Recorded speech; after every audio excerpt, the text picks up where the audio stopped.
chochote vile sisi tutaendelea kumwamini. Haleluya. Maana walijua jambo moja, ya kwamba katika mwili huu tunaishi kwa muda mfupi. Maisha mazuri na maisha marefu ni yale maisha baada ya mwili huu. Haleluya.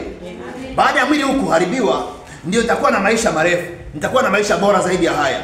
Sasa kwa nini niogope kuuawa na simba, wakati kufa ndio mwanzo wangu wa kuanza kuishi ile maisha bora? Halo? Amen. Unajua Daudi alijua siri kubwa sana.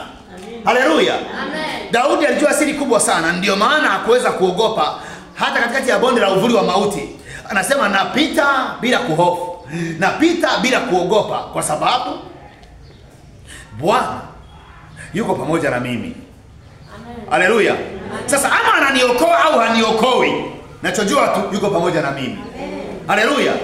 Anasema sitaogopa kwa sababu Bwana yuko pamoja na mimi. Haleluya.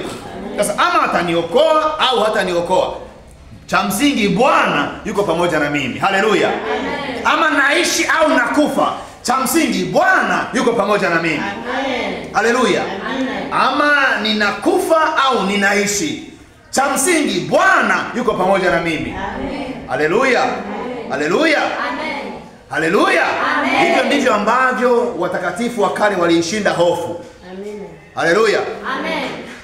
In fact, kufa ndio njia ya kwenda mbinguni. Haleluya. Amen.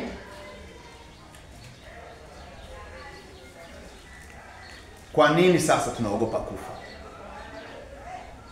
Halo? Amen. Jibu ni rahisi tu, hatuna imani.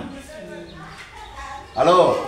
Amen. Hatuna imani kwamba huko tunakoenda ni kuzuri zaidi ya huko tuliko.